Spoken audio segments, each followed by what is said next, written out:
to thank our great fans for being here. I mean, we left that the hotel today.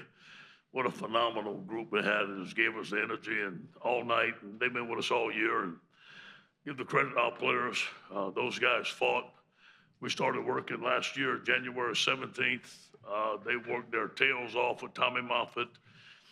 They did the right things, character, grit, determination. They had their player-only practices this summer. I didn't even know about them, led by these guys on the side. We took it one game at a time. We won as a team. Got to give the credit to our coaching staff, Jack Marucci, Tommy Moffitt, all the trainers, and just a tremendous night for the LSU Tigers, tremendous night for the purple and gold, a tremendous night for the state of Louisiana. We are so proud to represent. Again, as a reminder, we'll take questions for the players. Give us a minute to get you the mic, and let's go ahead and give us your name and affiliation. We'll start right here in the very front row. Michael Cobble, WBRZ TV in Baton Rouge, Louisiana. Joe, the cigar celebrating tonight, and I guess just could you take us back to the beginning of this game, kind of figuring it out as you guys make the adjustments throughout. Were you injured during the course of the game, and how did you respond? I was fine. I was just fine. They had a great plan coming in. I mean, we knew they would. Brent Venables is the best in the country and at what he does, and you know, he was mixing up the looks. I honestly couldn't figure out where they were blitzing from all night. We had great play calls, great coaching staff. I mean, this was a long time coming. This kind of speechless right now. This was fun. Right down here, very front row. Joe, Doug Mouton, WWL TV in New Orleans. Was it a point early in the game where you recognized they were underplaying Jamar Chase and you were just going to keep going as long as they were giving you a one-on-one with him, you were just going to keep going there? Yeah, you know, the first couple of series, I didn't think there was any way that they were just going to play man with Jamar, so I wasn't really looking his way. And then I got back to the sideline after the second drive. I was like, they really are playing man-to-man with Jamar. So we started going to him heavy, and I mean, he played so well, and that's just the kind of guy that he is. He's worked so hard for that, all of our guys. Left side. Oh. Sorry, go ahead. I'm good. Left side of the aisle. We're going to go right here in the midsection. Joe, Bill Bender, Sporting News. I know you said you're speechless, but for what's been made of your journey and for you to deliver on this stage, whether it was people in Louisiana, Ohio State fans, or even the people in Athens, Ohio, what's it mean to you to deliver this performance while all of those people were cheering you on?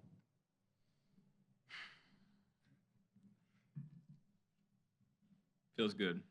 I don't know what else to say. I mean, there's been so many people that have come into this, from people that have helped me along my journey from Ohio, Louisiana, everywhere. And we couldn't have done it with a better group of guys. Not just football players, but great men that I just feel blessed to be a part of this. Okay, we'll come down here to the front row. Joe, Steve Moulton, ESPN Radio out of Huntsville, Alabama. That first pass to Moss that was called back felt like it took some juice out of the offense, and then to finally get it back, what really kick-started that offense after that first penalty? Yeah, that was, you know, we felt like if we had got that one, we would have been rolling on that first drive, and we would have kept rolling. And it did kind of take the wind out of our sails for a second, and defense stepped up all game until we started to get rolling. And, you know, we feel like you can't hold us down for forever. You know, I think we're too explosive. Our coaches are too good. Our players are too good. Our O-line is too good. And, you know, they had a great plan coming in. Like I said, Coach Venables is great at what he does, and it just took us a while to get it figured out. Come over here, standing on our far left. Hi, Joe. Mark Myers, AP Hi. Broadcasting. Heisman and then a national title in just a few short weeks. Tell me what kind of emotions are you feeling now? Some pretty good emotions. This is special. This doesn't happen. This doesn't come around every year. You know, this is a special group of guys that really came together, and it's as close of a group that I've ever been around. I'm just so happy I was able to do it with Coach O, Patrick, and the rest of the guys in that locker room. We're now going to move over to our far right that's standing. Joe, Wilson Alexander over here from The Advocate. You talked so much about this incredible season that you weren't reflecting yet, that you were going to do it when it was over. Is it starting to set in what you've accomplished? Not yet. We're still celebrating. Give us a couple days. You know, we got tonight. We got the rest of this week. You know, we're gonna enjoy this one. A lot of work was put into this that nobody ever saw. Saturdays, Sundays, 7 days a week for 12 months. This is special. Gonna go up on the TV riser on our far right. Joe here in the back, Daniel Brown, KTBS out of Shreveport.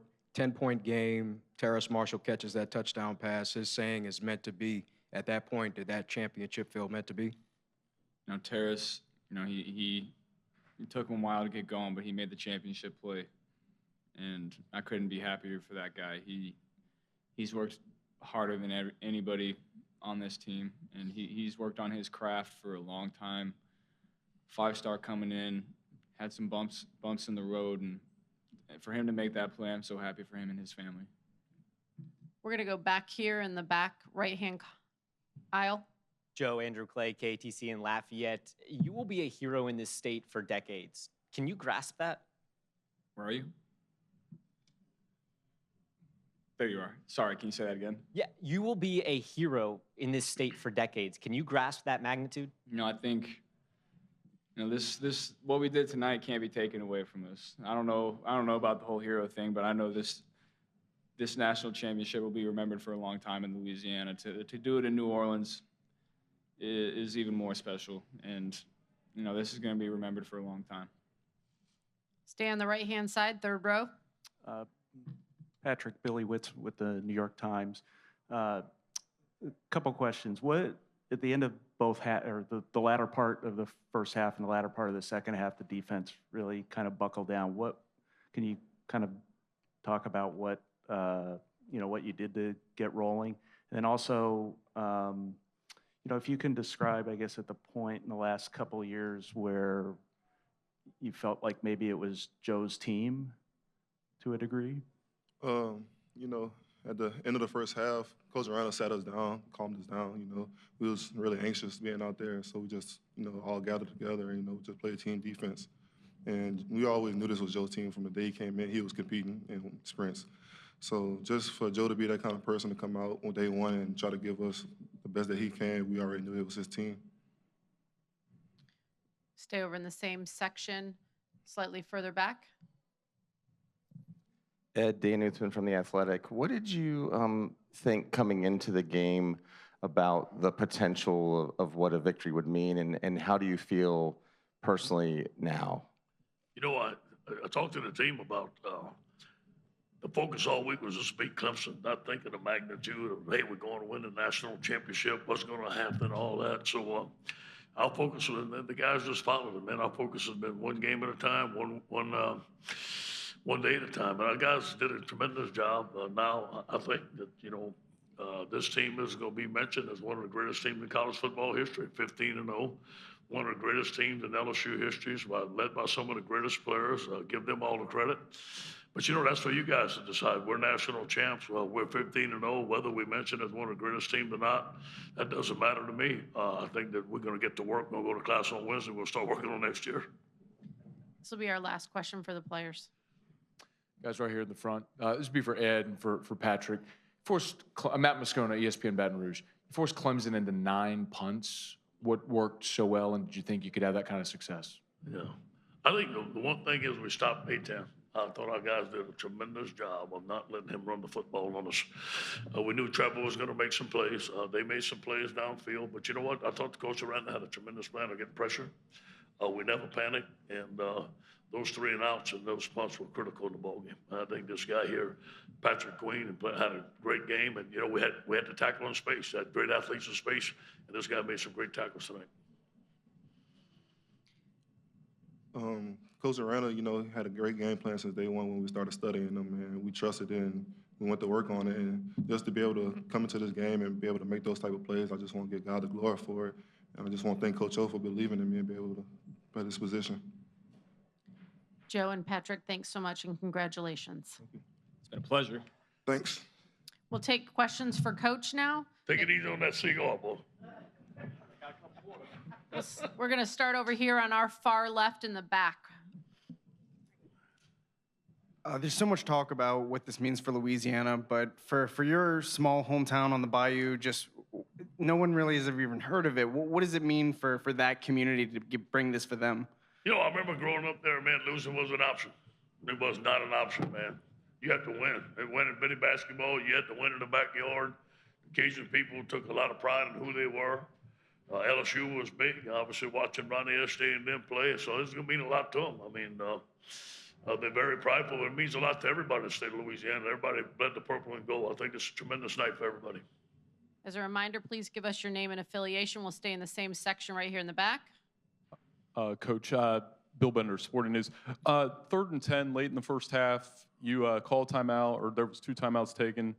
Joe takes that draw down to the 6-yard line. Just talk about that call, or don't talk about it, I guess. You know, what went into that play call, and what did that show about Joe's toughness to make that play? Well, we didn't want to have a penalty and go back to the 3rd and 15, and when the clock was about to run out, we didn't feel like we had the right play called. And, you know, Steve said, "Coach, I need a timeout," so all I did was call timeout. And then obviously Steve made the play, he made the call. Joe's going to take the ball in his hands. Some of those plays tonight were passes called that Joe ran. Some of the plays tonight were runs that Joe passed. And so just give great players a chance to make opportunities, make plays, and he did it. Stay over here in the second row on our left. Jeff Nowak with The Advocate. You know, yesterday Joe got to meet Drew Brees, which was talked about for a while. You have a lot of guys with the New Orleans connections with Jamar and others.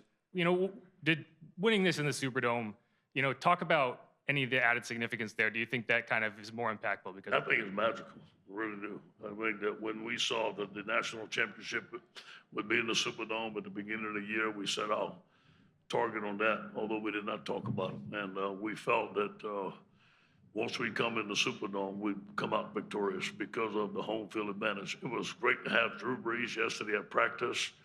I spent 1 year with them. He and Joe are a lot alike in a lot of ways as far as their work ethic, as far as their leadership on the football team. I remember watching Drew Brees, it was 7-on-7. He ran it, and it was the best 7-on-7 I ever saw. There wasn't another coach out there. So Joe and he are a lot alike. I think that Drew Brees and his wife were great representations of the state of Louisiana. We're proud of them. Let's go right here in the very front.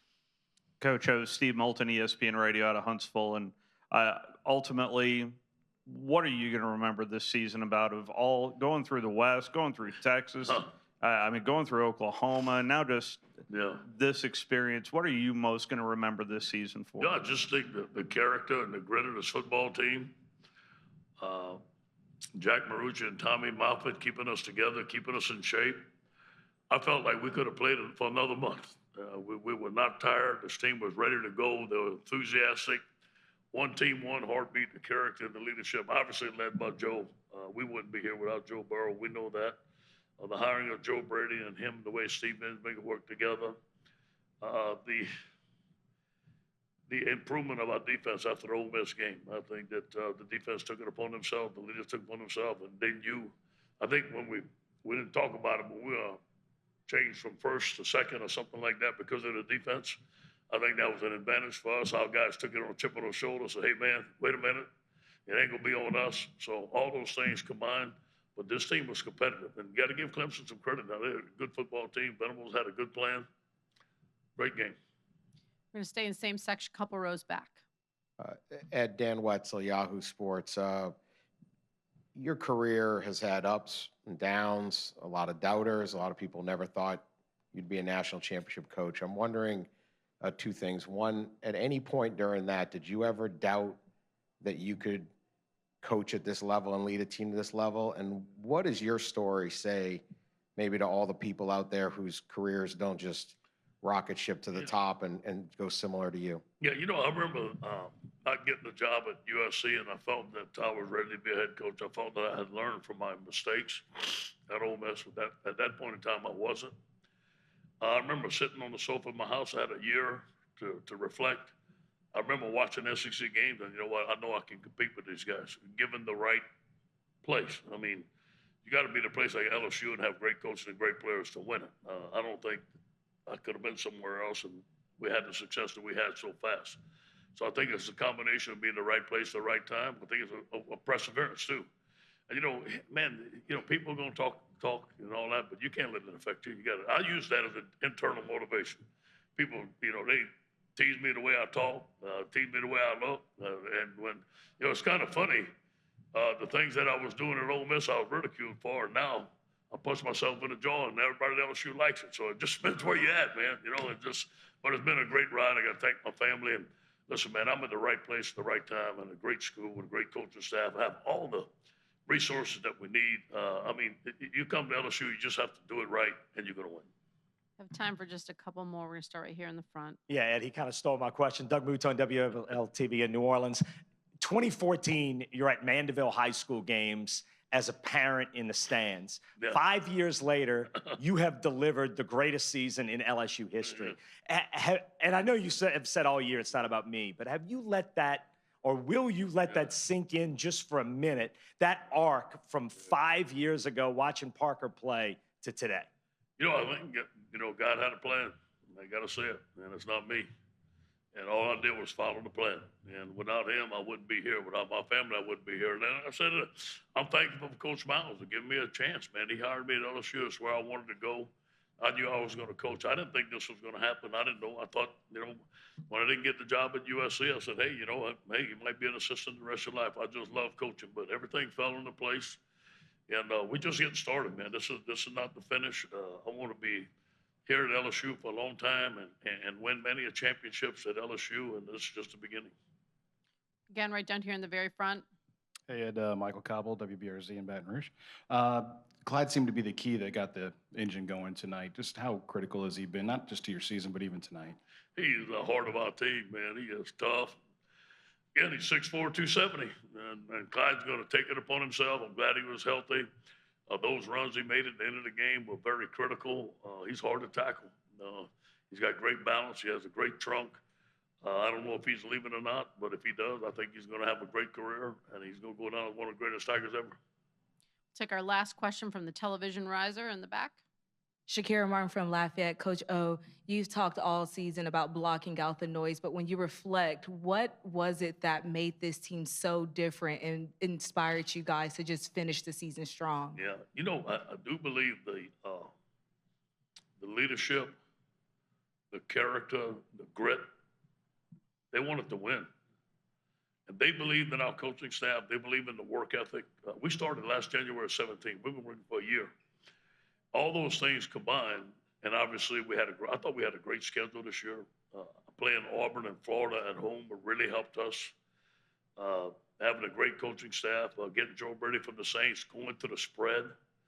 I think that, when we didn't score many points with Isbinger, we talked about going to the spread. I thought that was critical, and then we got the right guy. We got the right quarterback to run it. We had athletes and the receivers, the way they played. So a lot of things had to fall into place. Coach, thank you very much and congratulations. Go Tigers.